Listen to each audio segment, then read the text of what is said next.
Most welcome dear students, मैं संतोष सिंह आप सभी लोगों का स्वागत करता हूं आपके अपने यूट्यूब चैनल डिजी सर पर। डियर स्टूडेंट्स, आप लोगों को महत्वपूर्ण प्रश्नों की सीरीज देखिए नियमित रूप से प्रोवाइड हो रही है और हर आधे घंटे पर ही आप लोग को प्लेलिस्ट मिल रहा है। तो जो भी प्लेलिस्ट मिल रहा है उसको जरूर देखिए। जो भी मोस्ट इंपॉर्टेंट उसमें सभी जो प्रश्न बहुत ही मोस्ट इंपॉर्टेंट है और आपके एग्जाम में पूछे जाने वाले प्रश्न है। तो डियर स्टूडेंट्स, इन प्रश्नों को छोड़कर कभी भी आप लोग मत जाइएगा और सभी लोगों को शेयर भी कर दीजिए, ठीक है।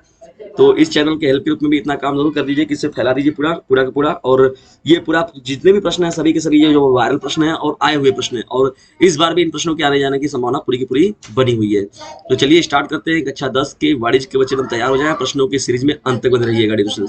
पहला डिस्कशन देखिए हम लोग का प्रश्न क्या है। समायोजना में दी गई उपार्जित आय को कहां प्रदर्शित किया जाता है। बहुत ही मोस्ट इंपॉर्टेंट प्रश्न है। समायोजना में दी गई उपार्जित आय को डिस्कशन हम लोग कहां पर प्रेजेंट करते हैं, उसमें किसको इसको कहां पर दिखाते हैं।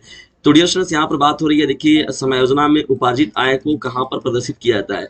तो अंतिम खाते में लेखा उपार्जित आय की राशि को लाभ हानि खाते के धनिक पक्ष में आय में जोड़कर दिखाते हैं। देखिए ये जो पॉइंट है आप याद रखिएगा, लाभ हानि खाते के क्या है, लाभ पक्ष में दिखाया जाता है, ठीक है डियर स्टूडेंट्स। आय में उसके लाभ वाले पक्ष में जो है वो आय में उसके जोड़कर क्या किया जाता है डियर। चलिए हम लोग अब डियर स्टूडेंट्स आगे बढ़ते हैं, देखते हैं यहाँ पर देखिए कुछ और चीजों को। तो यहाँ पर जो है लाभ हानि खाते के धनी पक्ष में देखिए क्या है, आय को जोड़कर हम लोग दिखाते हैं, ठीक है, ये चीज याद रखिएगा। और धनी पक्ष की ओर देखिए पृथक से लिख देते हैं। और ये अगर आर्थिक चिट्ठे में अगर हम लोग बात करें तो देखिए संपत्ति पक्ष की ओर क्या होता है, इसको लिखा जाता है। तो आर्थिक चिट्ठे में को क्या करते हैं हम लोग, संपत्ति पक्ष की ओर इसको हम लोग लिखते हैं, ठीक है। तो समायोजन की दी गई उपार्जित आय को कहाँ प्रदर्शित किया जाता है, लाभ हानि खाते के धनी पक्ष में आय के साथ जोड़कर दिखाते हैं। या तो अगर लिखना होता है धनी पक्ष की ओर पृथक करके लिखते हैं, तो आर्थिक चिट्ठे में से संबंधित संपत्ति पक्ष की ओर लिखते हैं, ठीक है डियर, याद रखिएगा। इंपॉर्टेंट है ये प्रश्न आपका, पहला जो प्रश्न है बहुत ही महत्वपूर्ण है। और देखिए यहाँ पर थोड़ी स्पीड हम लोग की तेज है, लेकिन आप लोग फिर भी इसको, मुझे पूरा भरोसा है कि आप लोग पूरा इसको पूरा का पूरा कैच कर जाएंगे, क्योंकि आप लोग का दिमाग जो है वो तेजी से काम कर रहा होगा इस समय, क्योंकि जब एग्जाम में घड़ी होती है ना, तो उसमें कितना बड़ा अनपढ़ गवार रहे लेकिन उसका भी दिमाग 10 गुना काम करता है। तो डियर स्टूडेंट्स, यहाँ पर चलिए बढ़ते हैं हम लोग दूसरे प्रश्न की ओर। व्यवसाय में प्रयुक्त किन्हीं 4 समय तथा श्रम बचाने वाले यंत्रों के नाम बताइए। देखिए व्यवसाय में जो है प्रमुख रूप से 4 महत्वपूर्ण वो कौन से लोग हैं जिनका की श्रम। तो डियर स्टूडेंट देखिए प्रश्न हम लोग का बहुत ही महत्वपूर्ण, व्यवसाय में प्रयुक्त किन्हीं 4 समय तथा श्रम बचाने वाले यंत्रों के नाम। तो समय तथा श्रम बचाने वाले देखिए कौन कौन से यंत्र होते हैं, हम लोग उन पर बात करेंगे। ये इंपॉर्टेंट प्रश्न है आपका, बहुविकल्पी में पूछ भी सकता है, आपका लघुत्तरी में पूछ सकता है, ठीक है। तो पहला डिस्कशन क्या हो जाएगा, कंप्यूटर। कंप्यूटर देख रहे हैं कि वो समय और श्रम की कितनी ज्यादा बचत करने वाली है, पूरे ऊपर डाटा आपका कैसे वो कलेक्ट करके रखता है, चीजों को हम लोग बड़ी दूर दूर तक कैसे फ्लैक्स के माध्यम से, ईमेल के माध्यम से, जीमेल के माध्यम से कहाँ तक पहुंचा देते हैं चीजों को। और डिस्कशन दूसरी देखिए महत्वपूर्ण चीज है कैलकुलेटर। कैलकुलेटर शायद ही आज के समय में कोई भी व्यवसायिक दुकान है अगर, तो वहां पर कैलकुलेटर के बिना व्यापार। बढ़ते हैं इंपॉर्टेंट प्रश्नों की सीरीज में, देखिए ये जो आपको चल रहा है। तो पहला क्या हो जाएगा डिस्कशन, जो समय और श्रम बचाने वाले यंत्रों में पहला कंप्यूटर आपका हो जाएगा, दूसरा क्या हो जाएगा कैलकुलेटर हो जाएगा, तीसरा क्या है फोटो कापी मशीन हो जाएगा आप लोगों का, और चौथा जो है वो टेलीफोन हो जाएगा, ठीक है डिस्कशन। सभी जो है बहुत ही मोस्ट इंपॉर्टेंट है।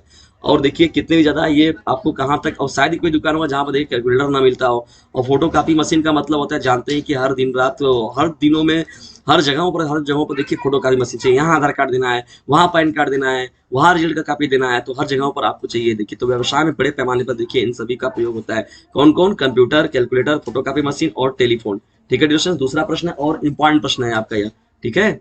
बढ़ते हैं हम लोग अब इंपॉर्टेंट प्रश्नों की सीरीज में तीसरे प्रश्न की ओर।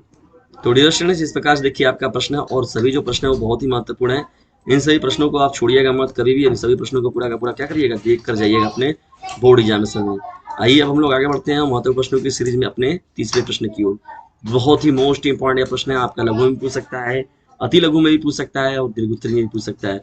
देखिए डिस्कशन यहाँ प्रश्न संख्या 3 है आपके, क्या कि चेक के अनादरण या खारिज होने के लिए 4 कारणों को बताइए। देखिए मैं यहाँ पर कुछ और महत्वपूर्ण आपके कारणों को बताया हूँ।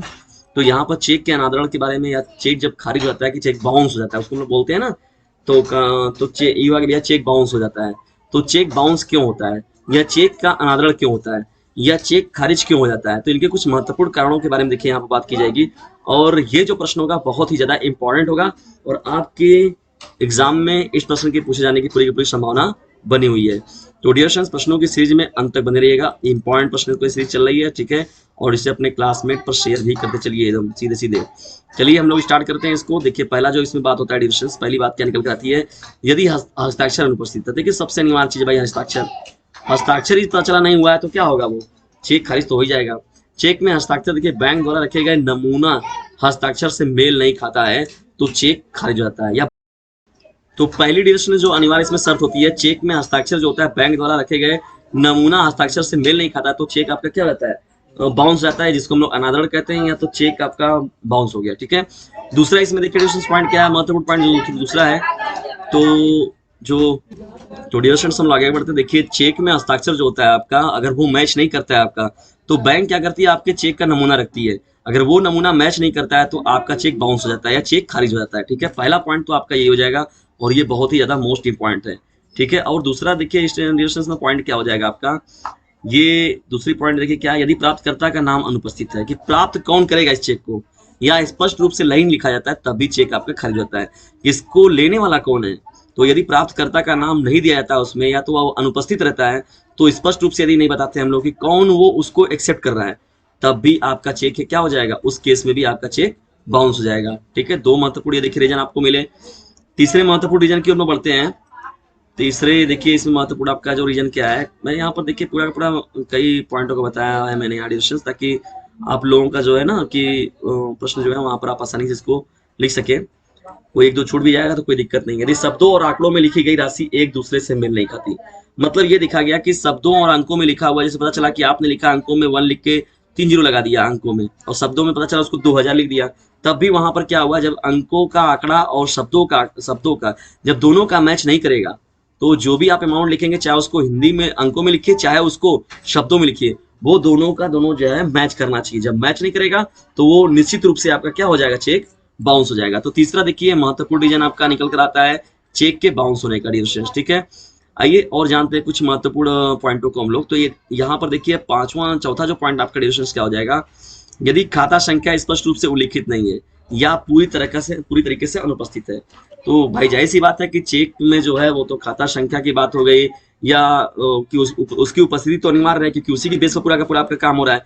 यदि वो उल्लिखित नहीं है, या तो उसमें आपने उसको भरा तो उसमें अनुपस्थित कर दिया उसको, तो उस केस में भी आपका जो होगा वो चेक बाउंस होने का डर रहता है। पांचवा डिसीजन देखिए क्या है, अगर ड्रावर बैंक को चेक का पेमेंट रोकने का आदेश देता है, अगर ड्राइवर देखिए बैंक को चेक का पेमेंट रोकने का आदेश देता है, तो उस केस में भी क्या होता है, चेक बाउंस हो जाता है आपका। ठीक है, ये पांचवा पॉइंट हो जाएगा।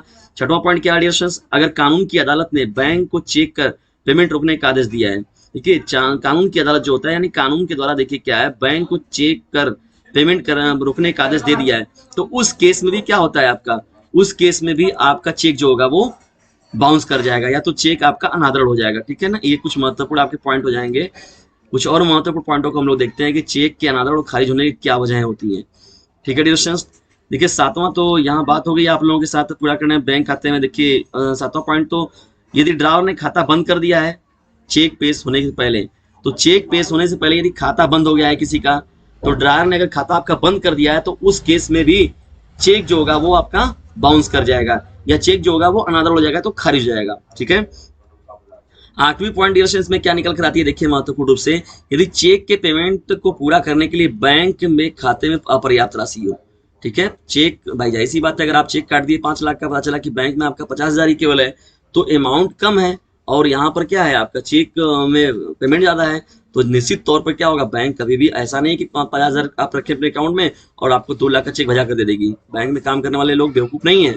तो यदि चेक के पेमेंट को पूरा करने के लिए बैंक खाते में अपर्याप्त राशि रहेगी, तो उस केस में भी, उस परिस्थिति में भी आपका चेक जो होगा वो अनादर हो जाएगा, या तो वो खारिज हो जाएगा। ठीक है, या जिसको हम लोग चेक बाउंस बोलते हैं वो चीज हो जाएगी। ठीक है डिस्कशन, ये इंपॉर्टेंट है, सातों के सातों पॉइंट आपके।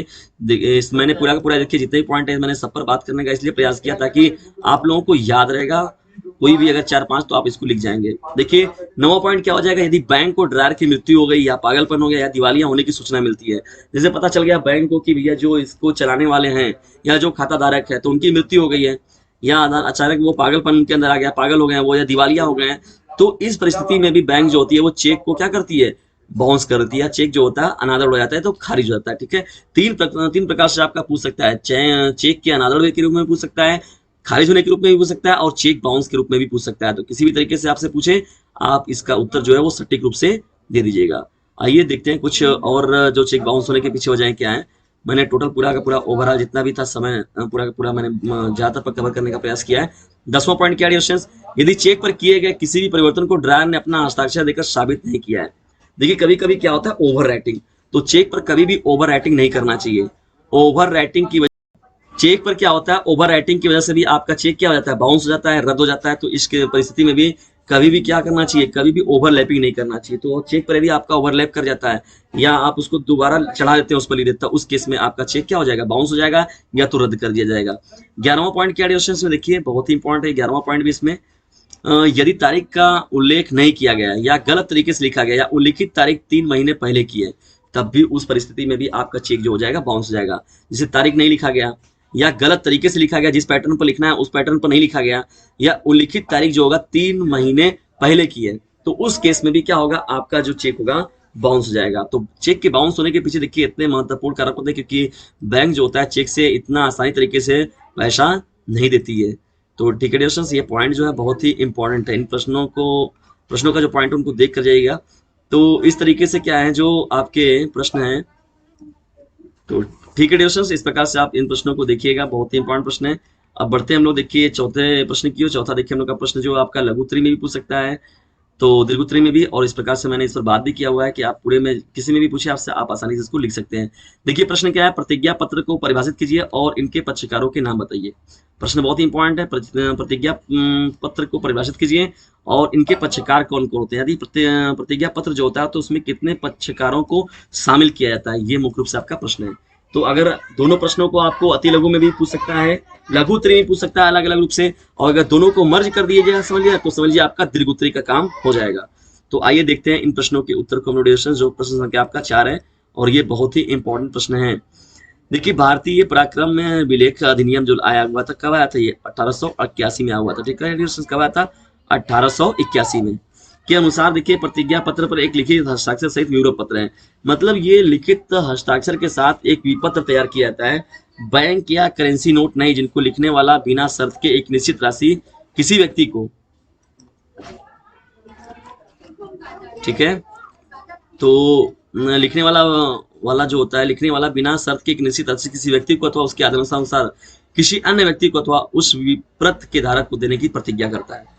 देखिए सीधा सीधा मतलब ये बताने का प्रयास किया जा रहा है कि प्रतिज्ञा पत्र का मतलब क्या होता है। इसमें देखिए दो सशर्त तौर पर बात की जाती है कि हम ये जो काम है इतने दिनों में कर देते हैं, मैं इस बात का आप लोगों को प्रतिज्ञा पत्र देता हूँ, मैं लिखित या प्रमाण देता हूँ कि मैं इस डेट पर आप लोगों को ये चीज पेमेंट कर दूंगा। तो उसी को डियर स्टूडेंट्स हम लोग क्या बोलते हैं, प्रतिज्ञा पत्र बोलते हैं। ठीक है, तो क्या होता है प्रतिज्ञा पत्र, तो यहाँ पर देखिए इसको तैयार कब किया गया था, भारतीय पराक्रम विलेख अधिनियम 1881 के तहत देखिए इसको तैयार किया गया था। अब देखिए इसमें चाहिए कितने लोग, भाई जाहिर सी बात है कि इसमें दो ही पक्ष रहेंगे, कौन कौन रहेंगे, देनदार रहेगा और लेनदार रहेगा। तो प्रतिज्ञा पत्र में केवल कितने पक्ष होते हैं, दो पक्षकार होते हैं। कौन कौन होते हैं डियर स्टूडेंट्स, लेनदार और देनदार, जिनके मध्य देखिए समझौता हो रहा है, ये ना वही दो लोगों का मुख्य बात होता है।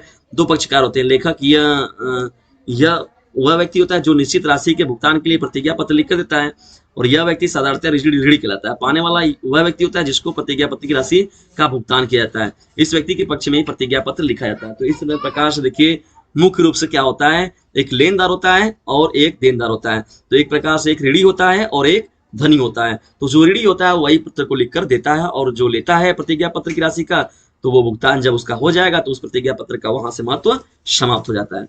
तो इस तरीके से डियर स्टूडेंट देखिए इस प्रश्न का आप उत्तर देंगे और बहुत ही सटीक भाषा में, तो आप लोग अपना महत्वपूर्ण जो आपको नंबर चाहिए वो आपको आसानी से मिल जाएगा। चलिए इंपॉर्टेंट प्रश्नों की सीरीज में बढ़ते हैं हम लोग अब 5वें प्रश्न की ओर। 5वां प्रश्न हम लोग का और ये अंतिम प्रश्न है। तो डियर स्टूडेंट देखिए 5वां प्रश्न क्या है आपका, रेखांकित अंश की व्याख्या कीजिए।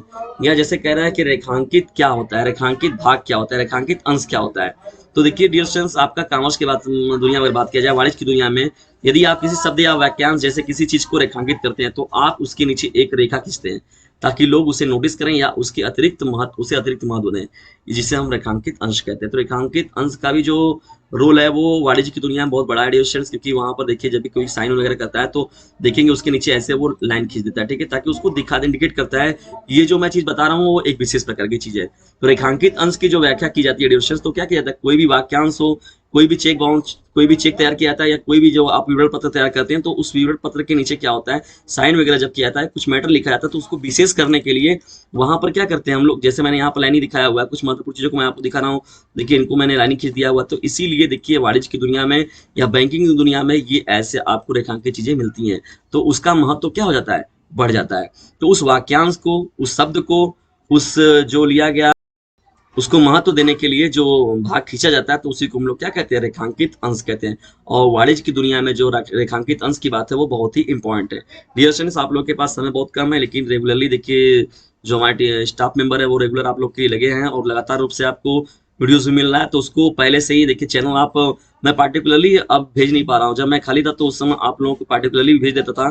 तो आप लोग चैनल को जो है वो सब्सक्राइब करके एकदम अपने पास रखे रहिए, ठीक है। नोटिफिकेशन का जो बेल आइकन है घंटी है उसे भी प्रेस करके रखिए, क्योंकि कभी भी आपके चैनल पर तुरंत आपके मोबाइल पर वो नोटिफिकेशन गिर जाएगा, क्योंकि मैं रेगुलरली बिना टाइम वाच के ही मैं नियमित रूप से आपको वीडियोस जो है अवेलेबल करा रहा हूँ।